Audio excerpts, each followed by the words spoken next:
Bienvenue dans votre magazine Hauts-de-France Business sur BFM Grand Lille et BFM Grand Littoral, le rendez-vous consacré aux entreprises de notre région. C'est une enseigne nordiste bien connue dans la région, mais aussi ailleurs en France. Otera, ou le supermarché qui se veut pas comme les autres.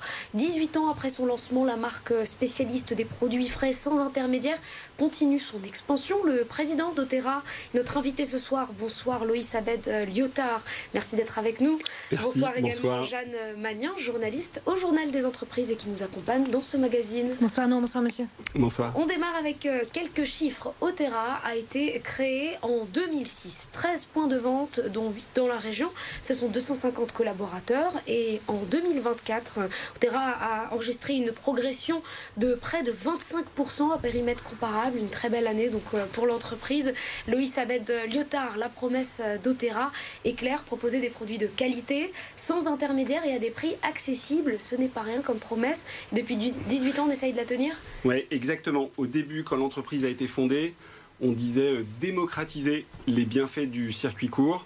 Donc on a vraiment ce fil rouge qui continue encore et encore, année après année dans l'entreprise, 18 ans après sa création. La volonté de l'entreprise, la volonté d'Otera, c'est se dire que des produits de qualité sont accessibles au plus grand nombre de familles.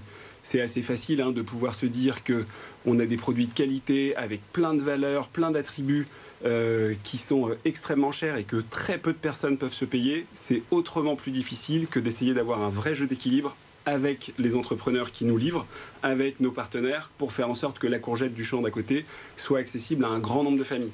Et donc nous, c'est vraiment ça qu'on travaille au quotidien avec les équipes et les producteurs. Alors je me permets juste de vous demander un peu de définir le périmètre, vous, du circuit court, parce que vous êtes actuellement à plus de 60% de circuit court, vous avez un objectif d'aller encore plus loin. Qu'est-ce que vous mettez là-dedans dans le circuit court? Quand on dit circuit court, c'est qu'il n'y a pas d'intermédiaire entre nous et le producteur. C'est du direct. Exactement, c'est-à-dire qu'on s'approvisionne en direct auprès de l'entrepreneur, du charcutier, du boucher ou du maraîcher qui nous livre avec ses équipes ou au quotidien et que nous, on met en rayon et qu'on rend ensuite accessible aux clients au quotidien chaque matin. Et donc là, vous avez 13 magasins et tous n'ont pas les mêmes fournisseurs ou les mêmes produits exactement. Exactement. Le fournisseur de courgettes à Mérignac, c'est pas du tout le même fournisseur de courgettes à Villeneuve-d'Ascq. Ça réclame un peu d'inventivité pour les équipes parce qu'à chaque fois, il faut trouver le producteur partenaire. Mais en tout cas, c'est aussi ce qui fait la spécificité de notre concept. Alors cette proximité avec les producteurs, c'est un gage de qualité, d'une rémunération aussi plus juste.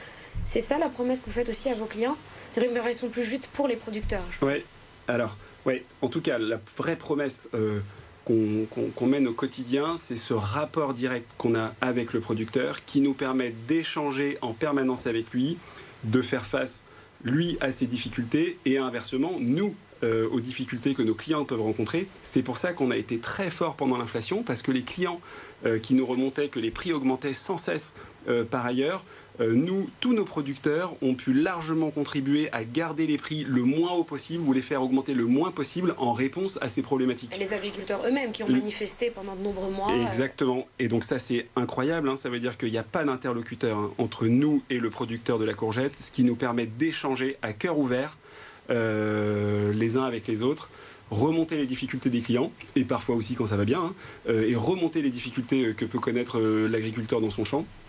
Et ça aussi, c'est quand même extraordinaire de pouvoir jouer ce rôle d'intermédiaire les uns avec les autres.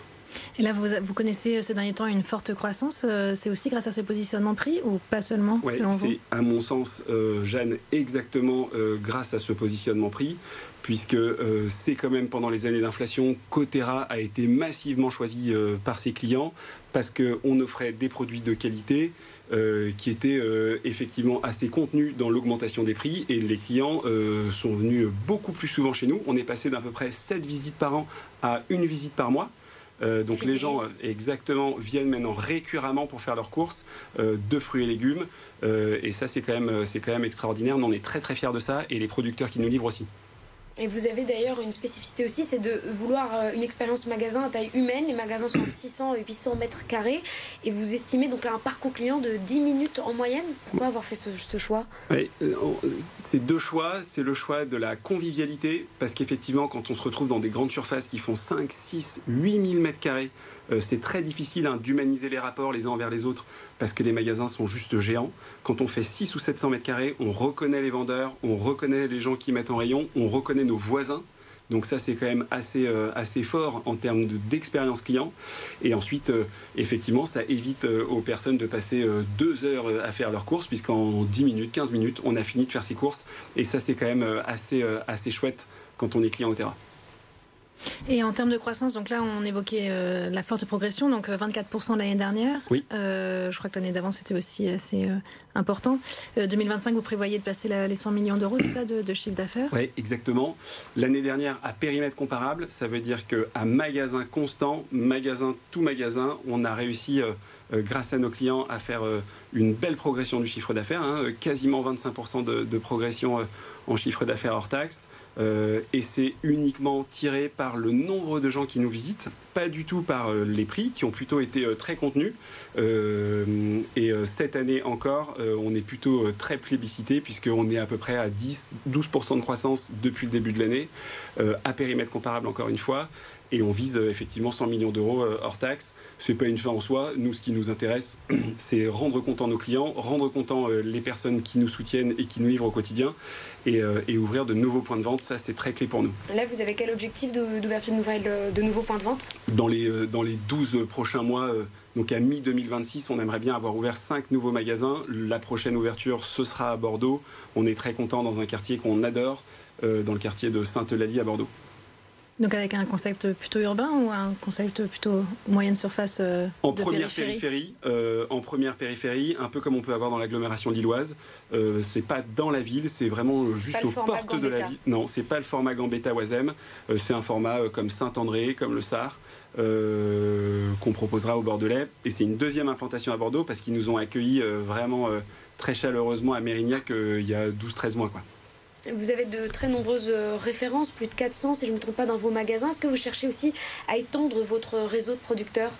Oui, exactement. C'est très important pour nous de pouvoir compter sur les producteurs, compter sur tous les échanges qu'on a au quotidien pour augmenter et couvrir davantage de besoins. Parce que c'est vrai que parfois, l'expérience, quand on va dans un marché, quand on va chez un artisan, on peut rapidement faire le tour de l'offre. Là, ce qui est chouette, c'est qu'en étant en lien avec eux, on peut leur remonter en direct les besoins des clients et du coup co-construire cette offre main dans la main avec eux. Ça, c'est une super richesse de l'entreprise qui nous permet de fidéliser, de faire revenir aussi plus souvent. Et donc pour vous rejoindre, ils peuvent vous contacter via votre site internet sur otera.fr. Oui. Si je ne me trompe pas, merci beaucoup Loïs Abed Lyotard, président d'Otera. Et tout de suite, on continue avec l'actualité du journal des entreprises.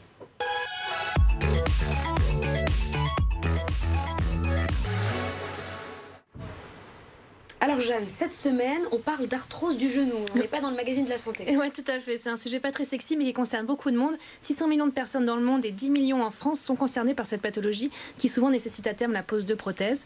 Eh bien, Formoving Biotech, une filiale de la start-up nordiste 4P Pharma, s'attaque au problème et annonce des résultats prometteurs grâce au repositionnement de molécules déjà approuvées contre le diabète et l'obésité. Alors, repositionnement de molécules, c'est-à-dire?